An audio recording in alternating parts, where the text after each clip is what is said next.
Svetega Duha. Gospod z vami.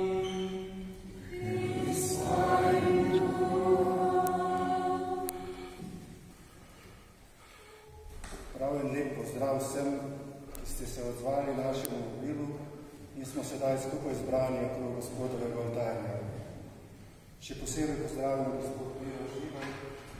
Hvala, da ste se odzvali našemu vabilu in boste vodili to sveto molitev.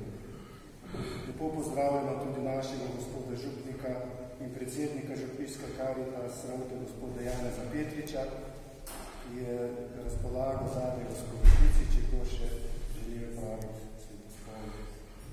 Vsaka sveta maša ni samo priložnost, da se srečamo med seboj, temveč je tudi priložnost, da se srečamo s Gospodom, ki nas vedno znova vabi v svoje bližini. Če tudi smo obteženi z grehi, napakami, z boleznimi, s slabostjo, čeprav mogoče okupujemo nad življenjem, nas Gospod drži po konci. On je tisti, ki nam daje pogum, upanje in veselje za naprej.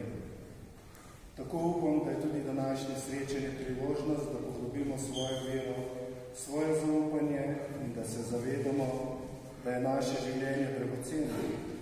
Tudi če je že nekoliko krhko, težko, da se včasih počutimo slabotno ali pa da se ne počutimo več koristnega. In vendar vemo, da je Jezus prav najbolj poudaril, da je vsak trenutek, ki ga preživimo z njim in njem dragocen, da ima večno vrednost. Lepo vas vse skupaj vabim, da bi to sveto mašo nosili za pogum, za vztrajnost, za ljubezen, da bi tiste napake in slabosti, ki jih imamo zmogli, premagovati tam za njim. Sveto mašo darujemo za pokojne Hladnikove iz rodu 145. Pa vas povabim, da obžalujemo svoje grehe, da bomo vredno obhajali svete skrivnosti.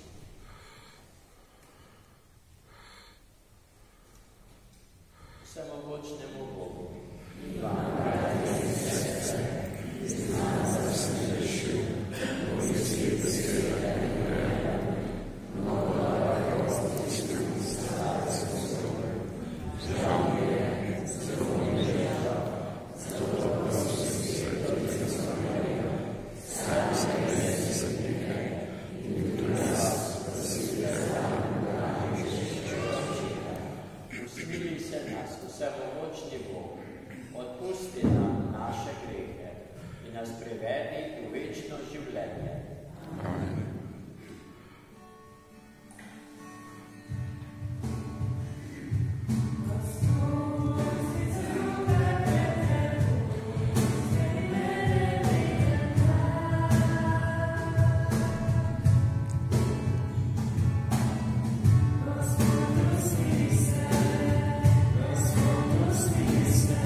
Světý Bůh, věr se krepostí se dobrote, omnoži nám ljubezen do tebe, ochraňaj in podpiraj nás vse dobro, da bomo rasti v veri in gorečnosti. Po našem Gospodu Jezusu Kristusu, tvojem Sinu, i s teboj v občestvu Svetega Duha,